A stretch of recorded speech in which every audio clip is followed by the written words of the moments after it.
अरे पप्पू यादव कटोरी में रखी रबड़ी समझाता क्या? कैसे फोन आया, पैंट गीली हो गई उसकी। लॉरेंस गैंग कोई दूध पीते बच्चों की गैंग नहीं है। ये पप्पू यादव अपने क्षेत्र में गुंडागर्दी के दम पर चुनाव जीतते आते हैं और यही वो लोग हैं जो मदरसा के अंदर स्पेशल ट्रेनिंग लेके आते हैं पत्थरबाजी की। बाघ का करेजा वो पप्पू यादव जैसे भैंसे के लिए नहीं है, वो है सनातनी शेर योगी आदित्यनाथ के लिए। राहुल जी क्या कहेंगे, अब अभिनेता अभिनेत्री के बाद अब राजनेताओं को धमकी मिल रही है जान से मारने के लिए। पप्पू यादव बिहार के सांसद हैं, उनको जान से मारने के लिए लॉरेंस बिश्नोई गैंग से धमकी मिली है, क्या कुछ कहेंगे? देखिए पप्पू यादव जो व्यक्ति है ना, ये वही व्यक्ति है जो पड़ी लकड़ी अपने आप अपने में लेने की कोशिश कर रहा है। ये या तो सिर्फ फेमस होने के लिए हथकंडे अपनाते हैं। एक चीज़ बताओ, लड़ाई सलमान और क्या नाम है बिश्नोई की थी और तुम बीच में आके खामा खा के कूद रहे हो और ऐसा कूद रहे हो, तुम कहते हो कि 24 घंटे के अंदर हमें पावर दे दो, हम पूरी बिश्नोई गैंग को खत्म कर देंगे। क्या समझ रखा था, कटोरी में रखी रबड़ी समझाता क्या? एक छोटे से मामूली किसी एक गैंग के मेंबर का फोन आ गया, उसमें से Z+ सुरक्षा चाहिए है। अरे पप्पू यादव थोड़ी इतनी बुद्धि तो लगा लेता कि ये तेरे मोहल्ले की कोई गैंग नहीं थी जिसे तू 24 घंटे में खत्म कर देगा। अभी तक तेरा पाला पड़ा होगा छोटे छोटे बच्चों से, उन्हें तूने चुप कर लिया। बब्बर शेर है लॉरेंस बिश्नोई, और तुम्हारी तरह नहीं खामा खाई का कर जाए। ये वो व्यक्ति है जो अपने समाज धर्म का पक्का है और समाज धर्म के लिए कार्य कर रहा है, और तुम खामा खा के आके कि हम 24 घंटे में खत्म कर ले। जैसे फोन आया पैंट गीली हो गई उसकी, पजामा पूरा, भाई साहब मैं खुद देखा उसकी छत पे यूं सूख रहा था हवा में, इतना पैंट गीली होगी उसकी। जिसे आप बब्बर शेर कह रहे हैं, गली का गुंडा कह के तो उन्होंने उनको धमकी दी थी मारने के लिए जान से। पुलिस प्रशासन को उन्होंने कहा कि हमें हमारा सहयोग करे, हम कानूनी तौर से उनकी पूरी गैंग को समाप्त कर देंगे। तो फिर देखो, जो पप्पू यादव है जिस क्षेत्र में वो राजनीति कर रहे हैं, उस क्षेत्र में नन्ही नन्ही बच्चियों से रेप भी होता होगा, तो उन रेपिस्ट को खत्म कर ले पहले। पप्पू यादव खुला चैलेंज कर रहा हूं मैं, गौ हत्याएं भी होती होंगी उनके क्षेत्र में, उन गौ हत्याओं को बंद करो ना। तुम 24 घंटे में किसी गैंग को खत्म करने की बात कर रहे हो, जो गैंग कहीं ना कहीं मैं कहता हूं समाज और धर्म के लिए काफी अच्छा कार्य कर रही है। तुम अपने क्षेत्र में जो क्राइम बढ़ रहा है उसे कम कीजिए ना, आप उन गैंगों को वहां खत्म कीजिए जो छोटी छोटी गैंग वहां पनप रही हैं, जो उस क्षेत्र में नशा बांट रही हैं, जो युवाओं को बर्बाद कर रही हैं, वो तो तुमसे खत्म होती नहीं। तुम लॉरेंस गैंग को खत्म करने की बात करते हो। भैया लॉरेंस गैंग कोई दूध पीते बच्चों की गैंग नहीं है, ये हष्टपुष्ट वाली गैंग है। जहाँ समाज धर्म पे कोई टारगेट करेगा वहाँ लॉरेंस बिश्नोई सीधा सीधा टारगेट करता है। तो कह रहे 7 बार का सांसद हमें कोई बताएगा, हाँ कह रहे 7 बार के सांसद हैं, बाघ का करेजा है।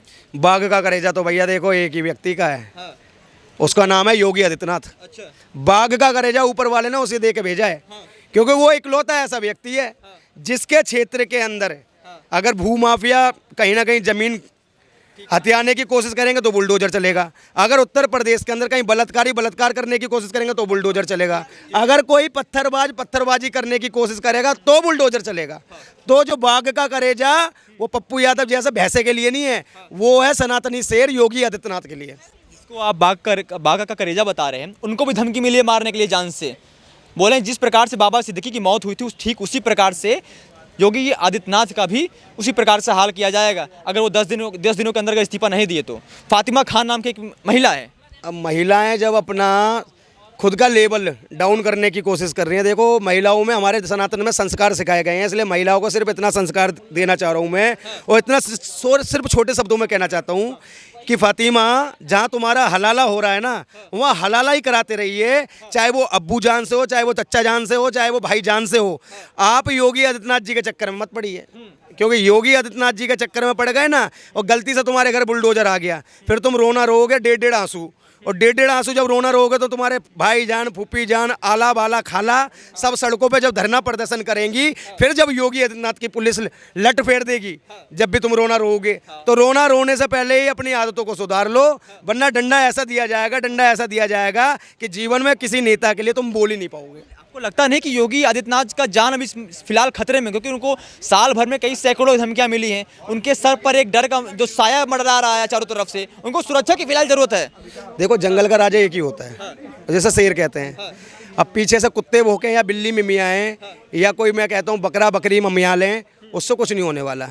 वो बब्बर शेर है, उसे ख़त्म करने से पहले उसके साथ जो अंगरक्षक रहते हैं ना, और हम जैसे जो सनातनी हमारी जो माएँ हैं, उनका जो आशीर्वाद साक्षात योगी आदित्यनाथ जी के साथ है, तो मैं बताऊं बाल भी बांका नहीं कर सकता, और फातिमा जैसी तो बिल्कुल नहीं कर सकती। क्योंकि फातिमा मैं कहता हूं कि जो योगी आदित्यनाथ जी हैं उनके पैर की धूल बराबर भी नहीं है। लेकिन बताया जा रहा है कि जो फातिमा खान, उनका जो मानसिक संतुलन है वो खराब रहता है। उन्होंने इसी प्रकार से धमकियाँ दे दी, तो उसके धमकी पे क्या ही इतना। देखो, ये मुस्लिम समाज की सबसे बड़ी कमियाँ ही यही है कि ये लोग पहले तो उर्ज गिर्ज बातें कर देते हैं, और जब पुलिस वाले इन पर लठ फेर देते हैं तो ये कहते हैं कि इनका दिमागी संतुलन बिगड़ा हुआ था। अगर दिमागी संतुलन बिगड़ा हुआ था तो फातिमा ने अपने शोहर को कभी जान से मारने की कोशिश करी? क्या अपने बच्चे को कभी जान से मारने की कोशिश करी? कभी अब्बू को अम्मी या अम्मी को अब्बू कह के पुकारा? नहीं कह के पुकारा। तो आप ही बता दीजिए कि इन लोगों का मानसिक संतुलन, मुझे लग रहा है जब बाबा की पुलिस इनके घर पहुंची उससे ही मानसिक संतुलन बिगड़ गया। क्योंकि इनके मानसिक संतुलन इसलिए बिगड़ा क्योंकि इनके जो मस्तिष्क था उसमें एक बात बिल्कुल सेट हो गई कि अब बाबा का बुलडोजर हमारे घर के अंदर भी चलेगा। लेकिन अखिलेश यादव कह रहे हैं माफिया को तो धमकी मिली है, कोई कौन सी बड़ी बात है? माफिया को धमकी मिली है तो माफिया को धमकी आती जाती रहती है हर हमेशा। देखो, मैं कहता हूँ जो अखिलेश यादव टेढ़ी नाक वाला टोटी चोर, ये वो व्यक्ति है जो समाजवादी पार्टी का मुखिया है। जब इसका बाप जिंदा था तो इसने अपने बाप का सम्मान नहीं करा, तो जो एक सनातन के संत का क्या सम्मान करेगा? एक स्टेट के मुख्यमंत्री का क्या सम्मान करेगा? जब भरे मंच पे इसने अपने बाप का अपमान कर दिया तो ये व्यक्ति सम्मान करने वाला नहीं है। और जो व्यक्ति अगर संत को कहीं ना कहीं माफिया कहते तो उसका तो कोई भगवान ही भला करे, भगवान ही सद्बुद्धि दे। एक तरफ ये अपने आप को यदुवंशी कहते हैं। कि मठ और माफिया में क्या अंतर है? माफिया को धमकी मिली है तो इतना शोर शराबा क्यों किया जा रहा है देश में? देखो, मठ और माफिया में सीधा सीधा अंतर है। मठ के अंदर मंत्रों का उच्चारण होता है, पूजा पाठ होता है, और जो कहीं ना कहीं माफिया होते हैं वो होते हैं अतीक अहमद और मुख्तार अंसारी जैसे, जिन्हें मिट्टी में मिला दिया जाता है बाबा के द्वारा।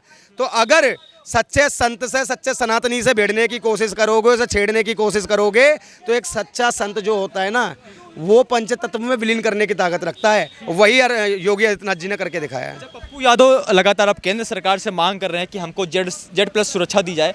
अगर हमारी जान को खतरा है, अगर हमारी जान को कुछ हुआ, उसकी जिम्मेदारी क्या केंद्र सरकार लेगी? क्या लगता है, एक सांसद का जान खतरे में है, उनको जल्द से जल्द जेड+ सुरक्षा दी जानी चाहिए? देखो, फिर तो अगर पप्पू यादव की जान को खतरा है और जेड+ चाहिए तो मेरे जैसे को भी जेड+ चाहिए। मैं भी तो दिन रात गौ माता की सेवा करता हूँ। मैं भी तो रात भर निकलता हूँ जिहादियों को पकड़ने में, जो गौ माता का मीट ले जाते हैं काट के गौ माताओं को। तो सबसे ज़्यादा जान को तो मेरे खतरा है। पूरी पूरी रात मुझे घर के बाहर रहना पड़ता है। तो भैया, आपके चैनल के माध्यम से मोदी जी और गृह मंत्री से हाथ जोड़ के निवेदन है, जेड+ की सुरक्षा हम जैसे गौ रक्षकों को भी दे, ताकि और हम दलबल के साथ गौ माता की रक्षा कर सकें। लेकिन वो सांसद हैं, आपकी आवाज संसद में रखते हैं, वो आपकी आवाज को बुलंद रखते हैं संसद में, आप उनकी सुरक्षा की बात क्यों नहीं कर रहे हैं? ये पप्पू यादव वो व्यक्ति है जो संसद में गरीबों की आवाज को नहीं रखते। ये पप्पू यादव अपने क्षेत्र में गुंडागर्दी के दम पर चुनाव जीतते आते हैं। यही वो लोग हैं जो गरीबों की जमीनों को भी हथिया लेते हैं और चुटमुट जो बाजार होते हैं तय बाजारी तय करके अपना घर चलाने में लगे पड़े हैं। सीधी भाषा में कहा जाए तो इनसे बड़ा भिखारी कोई नहीं है। सांसद ऐसे ही बन गए। अरे मैंने क्या कहा ना, गुंडागर्दी के दम पे कुछ भी कर लो भाई। अगर इनके अंदर गुंडागर्दी अपने क्षेत्र में ना करे ना, गरीबों को की आवाज को दबा के नेता कोई भी बन सकता है। सच्चा नेता होता है नरेंद्र मोदी जैसा, जो गरीबों की आवाज को, पिछड़े वर्ग की आवाज को उठा के सामने लेके आए, पहली पंक्ति में लेके आए, जो अंतिम पंक्ति में खड़ा हुआ है। जैसे कि माननीय राष्ट्रपति द्रौपदी मुर्मू जी बनी हुई अंतिम पंक्ति की व्यक्ति थी और उन्हें सबसे पहले पंक्ति लाइन में लेके आया।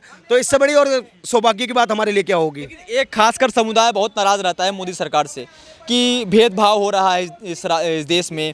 जब से बीजेपी सरकार बनी है 2014 के बाद से, तो भाईचारा समाप्त कर दिया है। किस भाईचारे की बात होती है? हिंदू मुस्लिम भाईचारा। 1947 में भारत के टुकड़े किए गए थे, वो भी धार्मिक आधार पे हुए थे। जब भाईचारा कहाँ था? जब 1962 में मानसरोवर झील को चाइना को दिया गया था, जब भाईचारा कहाँ था? और तो और जब 1975 के अंदर जब इमरजेंसी लगाई गई थी, जब भाईचारा कहाँ था? जब 84 में सिख दंगे होके हमारे लाखों सिख भाइयों को मारा गया, जब भाईचारा कहाँ था? और सबसे बड़ी बात, जब हिंदू अपने श्री राम मंदिर अयोध्या की लड़ाई को लड़ रहे थे और कह रहे थे बार बार कि वहाँ पर मस्जिद नहीं है, वहाँ हमारे प्रभु श्री रामलला का जन्म स्थल है, जब वो भाईचारा कहाँ था? मैं भाईचारा जब मानता जब उस श्री राम जन्मभूमि स्थल पर मुस्लिम खुद कहते कि भाई ये भूमि हमारी नहीं है, ये मुगलों ने ज़बरदस्ती घेरी थी और ये आपके रामलला की भूमि है, ये रहे कागज, और हम किसी प्रकार का कोई यहाँ पर केस नहीं लड़ना चाहते। तो इसमें आप राम मंदिर का लगातार आप बातचीत करते हैं, तो उसमें बीजेपी का क्या योगदान है? राम मंदिर में योगदान तो उनका है जिन्होंने राम मंदिर के लिए लड़ाई लड़ी है, बीजेपी का इसमें क्यों योगदान है? बीजेपी को खाली फालतू का क्रेडिट क्यों दिया जा रहा है? देखो, भाजपा को क्रेडिट इसलिए दिया जाता है कि इससे पहले कांग्रेस की सरकार भी थी, तो कांग्रेस क्यों नहीं इस मामले को खत्म कर पाई? सबसे बड़ी चीज, जो लोग कहते हैं कि जब राम मंदिर का फैसला आएगा तो बहुत बड़े भारत में दंगे हो जाएंगे, आप मुझे बता दो कहीं एक ईंट भी फेंकी गई हो? ये तो जो विपक्ष के लोग हैं उन्होंने एक चीज शुरू से सेट कर रखी है कि इन्हें बांटते रहो, काटते रहो और राजनीति करते रहो। लेकिन आज की डेट में हिंदू इतना संभव हो चुका है कि जो पहले बटा बटा रहता था वो कुछ हद तक समूह में रहने लगा है, और जो हिंदू मुस्लिम भाईचारे की बात करता था उन हिंदू मुस्लिम का भाईचारे का पार्ट भी हमें समझ में आ गया। हम भाई भाई करते रह जाते हैं, वो हमारा चारा बना के खा लेते हैं। और तो और हमारी धार्मिक यात्राओं पे पत्थर अगर कोई फेंकता है तो वो मुस्लिम भीड़ फेंकती है, वो मुस्लिम भीड़ जिनका सीधा सा नारा है कि हम दो हमारे 70 सबके हाथ में ईंट पत्थर। और यही वो लोग हैं जो मदरसा के अंदर स्पेशल ट्रेनिंग लेके आते हैं पत्थरबाजी की। वो बुर्का वाली दादी जो पोज बनाकर यूं पत्थर फेंकती है, और पत्थर ये उन्हें पता होता है कि किस महिला पे फेंकना है, किस युवा पे फेंकना है और किस भगवान की मूर्ति पे फेंकना है। अभी कुछ लोगों को ये एहसास नहीं हो रहा है कि लॉरेंस बिश्नोई ही सलमान खान को मारने के लिए धमकी दे रहा है। कुछ लोग कह रहे हैं कि सलमान खान बेगुनाह है और उसका नाम लेकर लोग धमकियां दे रहे हैं आगे बढ़कर। क्या आप देखो, अगर सर्टिफिकेट बांटने की बात है, जो बेगुनाह बताता है सलमान खान को, तो हम भी भैया कह रहे हैं, हम भी सर्टिफिकेट बांट रहे हैं। हमारा लॉरेंस बिश्नोई भाई भी कहीं ना कहीं राष्ट्रभक्त है, क्योंकि वो अपना आदर्श किसको मानता है? भगत सिंह को। और भगत सिंह को आदर्श मानने वाले कभी देशद्रोही नहीं हो सकते, राष्ट्रभक्त होते हैं। ये बात अच्छे से जान लेना, क्योंकि कांग्रेस की सरकार में सिखाया गया था कि भगत सिंह आतंकवादी है। लेकिन हम कहते हैं, हम बचपन से भगत सिंह, राजगुरु, सुखदेव जैसे लोगों को अपना आदर्श मान के आए हैं। उन्हें देखते देखते हमने फिल्मों में देखा है, बड़े हुए हैं, और हमने सीखा है उनसे कि जहाँ संघर्ष की बात है वहाँ संघर्ष करो, अपने हक की लड़ाई को लड़ना पड़ेगा। तो और क्रांति लेके इस देश में आनी पड़ेगी। अगर क्रांति नहीं लाए तो तुम्हारी आवाज़ को दबाया जाएगा और तुम्हें मारा पीट कर खत्म कर दिया जाएगा। जो लॉरेंस बिश्नोई अभी इस समय फिलहाल देश में कर रहा है, उसका रास्ता वो गलत है ना? देखो भाई, मैं साफ सीधी बात मानता हूँ कि जो हमारे श्री कृष्ण थे, एक हाथ में बंसी पकड़ना जानते थे, दूसरे हाथ में सुदर्शन चक्र पकड़ना जानते थे। जिस मर्यादा पुरुषोत्तम को श्री राम कहा जाता है, उनके हाथ में भी तीर और धनुष थे। तो अगर देखो, धर्म की बात मैं सीधी सी बात कह दूं, आत्मरक्षा, राष्ट्र रक्षा, धर्म रक्षा, स्त्री रक्षा और गौ रक्षा, इनके लिए अगर हथियार उठाना पड़ जाए तो हथियार उठाओ, क्योंकि हमारा धर्म कहता है इन 5 चीज़ों के लिए हथियार उठाओ, गुंडे भी बन जाओ। ये बात चीज़ कहा जा रहा है कि आप लॉरेंस बिश्नोई का नाम तो ले ही रहे हैं, इनके पीछे बताया जा रहा है कि अनमोल बिश्नोई का पूरा हाथ है, लॉरेंस बिश्नोई का हाथ इसमें नहीं बताया जा रहा है। देखो, हम तो साफ कहते हैं, जहाँ जहाँ हमारे सनातन पर वार होगा, जहाँ जहाँ हमारी बहन बेटियों को कहीं ना कहीं बदनाम किया जाएगा, उनके साथ छेड़खानी की जाएगी, जहाँ जहाँ हमारे पवित्र स्थलों को तोड़ा जाएगा, वहाँ वहाँ लॉरेंस बिश्नोई हर घर के अंदर है। क्योंकि ये लोग कहते थे कि कितने कितने अफजल मारोगे, हर घर से अफजल निकलेगा, तो कितने बिश्नोइयों को बदनाम करोगे, हर घर से बिश्नोई निकलेगा। भाई साफ सीधी